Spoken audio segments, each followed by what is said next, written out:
मानवीय गणना के अनुसार 1000 युग मिलकर ब्रह्मा का एक दिन बनता है और इतनी ही बड़ी ब्रह्मा की रात्रि भी होती है।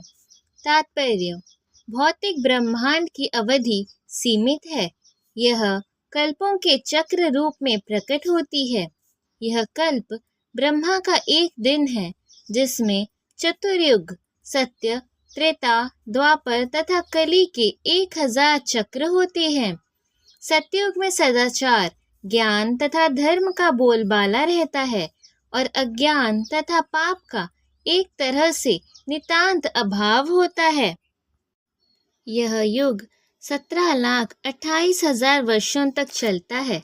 त्रेता युग में पापों का प्रारंभ होता है और यह युग 12,96,000 वर्षों तक चलता है। द्वापर युग में सदाचार तथा धर्म का हास्य होता है और पाप बढ़ते हैं। ये युग 8,64,000 वर्षों तक चलता है। सबसे अंत में कलयुग, जिसे हम विगत 5,000 वर्षों से भोग रहे हैं, आता है, जिसमें कलह, अज्ञान, अधर्म तथा पाप का प्राधान्य रहता है और सदाचार का प्रायः लोप हो जाता है। यह युग 4,32,000 वर्षों तक चलता है।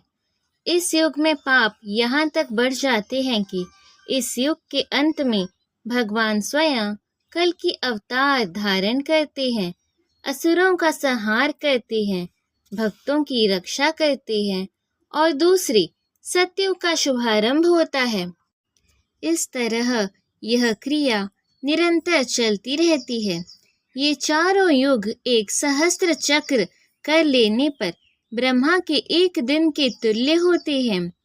इतने ही वर्षों की उनकी एक रात्रि होती है। ब्रह्मा ऐसे 100 वर्ष जीवित रहते हैं और तब उनकी मृत्यु होती है।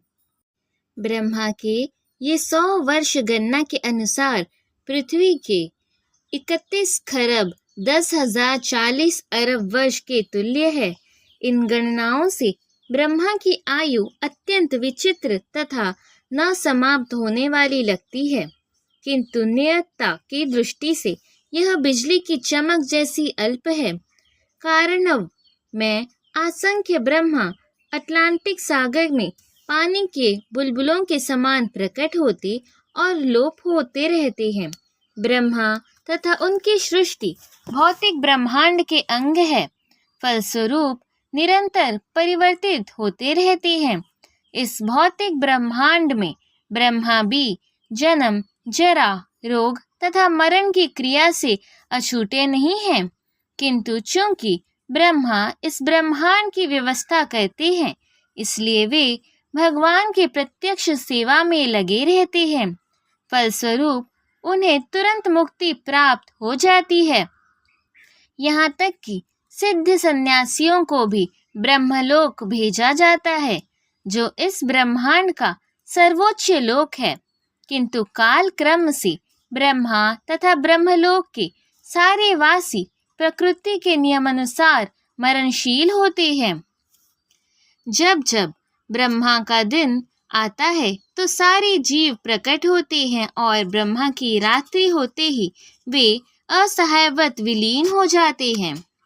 तात्पर्य: अल्पज्ञानी पुरुष जो इस भौतिक जगत में बने रहना चाहते हैं, उच्चतर लोकों को प्राप्त कर सकते हैं, किंतु उन्हें पुनः इस धरालोक पर आना होता है। वे ब्रह्मा का दिन होने पर इस जगत के उच्चतर तथा निम्नतर लोकों में अपने कार्यों का प्रदर्शन करते हैं, किंतु ब्रह्मा की रात्रि होते ही वे विनष्ट हो जाती हैं। दिन में उन्हें भौतिक कार्यों के लिए नाना शरीर प्राप्त होते रहते हैं, किंतु रात्रि के होते ही उनके शरीर विष्णु के शरीर में विलीन हो जाते हैं। वे पुनः ब्रह्मा का दिन आने पर प्रकट होते हैं। भूत्वा भूत्वा प्रलीयन्ते, दिन के समय वे प्रकट होते हैं और रात्रि के समय पुनः विनष्ट हो जाते हैं। अनंत गोत्वा, जब ब्रह्मा का जीवन समाप्त होता है तो उन सब का संहार हो जाता है और वे करोड़ों वर्षों तक अप्रकट रहते हैं। अन्य कल्प में ब्रह्मा का पुनः जन्म होने पर वे पुनः प्रकट होते हैं। इस प्रकार वे भौतिक जगत के बाद जादू से मोहित होते रहते हैं। किंतु जो बुद्धिमान व्यक्ति कृष्ण भावनामृत स्वीकार करते हैं, वे इस मनुष्य जीवन का उपयोग भगवान की भक्ति करने में तथा हरे कृष्ण मंत्र का कीर्तन में बिताते हैं। इस प्रकार वे इसी जीवन में कृष्ण लोक को प्राप्त होते हैं और वहां पर पुनः जन्म के चक्र से मुक्त होकर सतत आनंद का अनुभव करते हैं। ब्रह्मा के दिन के शुभारंभ में सारे जीव अव्यक्त अवस्था से व्यक्त होते हैं और फिर जब रात्रि आती है तो वे पुनः अव्यक्त में विलीन हो जाते हैं। इसके अतिरिक्त एक अन्य अव्यक्त प्रकृति है जो शाश्वत है और इस व्यक्त तथा अव्यक्त पदार्थ से परे है। यह परा श्रेष्ठ और कभी नाश न होने वाली है। जब इस संसार का सब कुछ लय हो जाता है तब भी उसका नाश नहीं होता। तात्पर्य: कृष्ण की पराशक्ति दिव्य और शाश्वत है। यह उस भौतिक प्रकृति के समस्त परिवर्तनों से परे है जो ब्रह्मा के दिन के समय व्यक्त और रात्रि के समय विनष्ट होती रहती है।